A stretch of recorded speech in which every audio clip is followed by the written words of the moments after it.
नमस्ते प्यारे दोस्तों, आप सबको लेटेस्ट स्टडी क्लासेस में स्वागत है। तो आज हम संस्कृत का क्लास 10 का जो संस्कृत है चैप्टर 3 जो अलस कथा है, इससे बहुत कुछ हम सीखने वाले हैं और इससे रिलेटेड बहुत क्वेश्चन पूछा जाता है। जिसे अलस कथा को विद्यापति लिखा है और ये संस्कृत में है, समझ गया। और क्लास 10 तो चलिए आप पढ़ते हैं अपने चैप्टर 3 को। तो देखिए चैप्टर 3 का नाम है क्लास 10 अलस कथा। लेखक कौन है पूछा जाता है, ये अलस कथा का लेखक कौन है तो विद्यापति लेखक है। उसके बाद देखिए पहले में लिखा है मैथिल कोकिल के नाम से कौन प्रसिद्ध। ये खूब पूछा जाता है, जो मैथिल कोकिल नाम से कौन प्रसिद्ध था।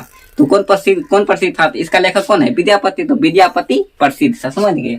तो उसके बाद देखिए अलस कथा पाठ कहाँ से लिया गया है, इसे यह पूछा जाता है जो अलस कथा पाठ जो है ये कहाँ से लिया गया, तो पुरुष परीक्षा नामक ग्रंथ से। कहाँ से लिया गया है, पुरुष परीक्षा नामक ग्रंथ से, याद रखिएगा। पुरुष परीक्षा यानी पुरुष का जो टेस्ट, जैसे आप कोई टेस्ट देते हैं तो ये परीक्षा यानी क्या हुआ, टेस्ट हुआ, इतना समझते होंगे।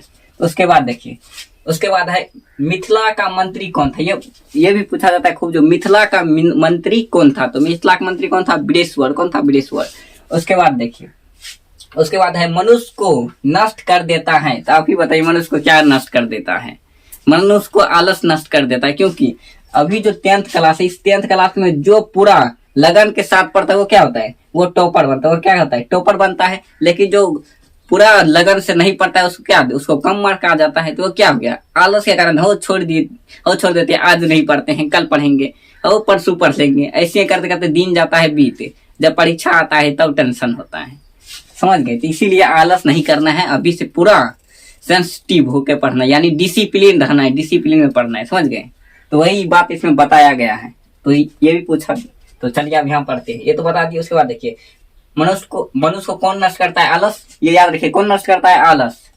उसके बाद देखिए मिथिला में कौन मंत्री रहता। देखिए पूछा जाता है मिथिला में कौन मंत्री रहता था, तो विदेश्वर। तो चलिए अब 5वां नंबर में देखेंगे जो मिथिला में कौन मंत्री रहता था। ये पूछा जाता है खूब, जो मिथिला में कौन मंत्री रहता था, तो मिथिला में विदेश्वर मंत्री रहता था। कौन, विदेश्वर।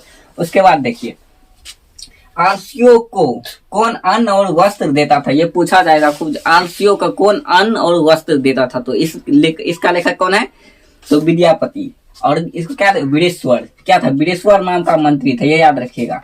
कौन था, विदेश्वर नाम का मंत्री था, जो प्रतिदिन आलस को क्या देता था, यहाँ देखिए अन्न और वस्त्र। क्या देता, अन्न और वस्त्र, याद रखिएगा, अन्न और वस्त्र देता। ये ऑब्जेक्टिव पूछा जाता है।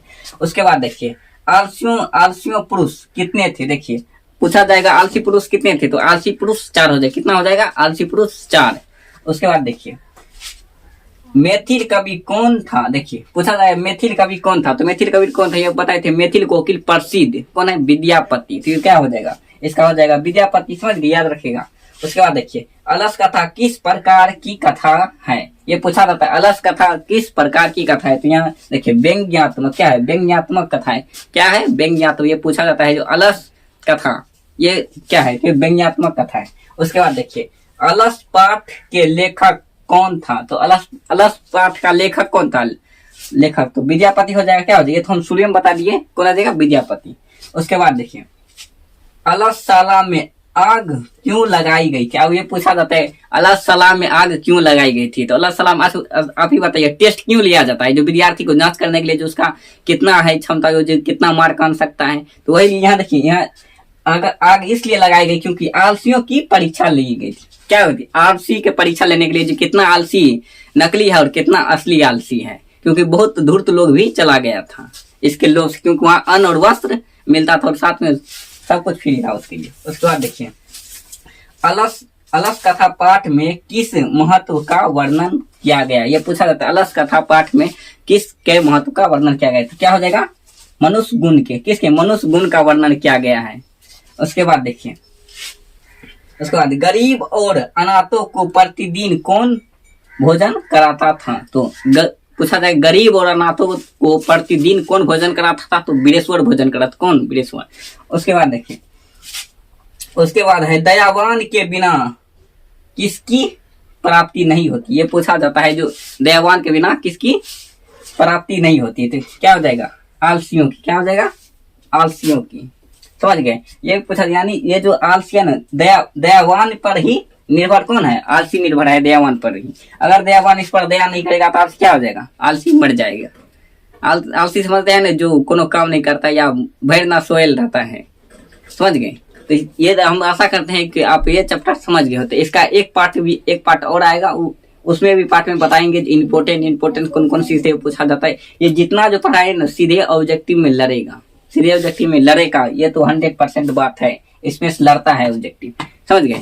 तो फिर नेक्स्ट वीडियो मिलेंगे, फिर नेक्स्ट वीडियो, बाय।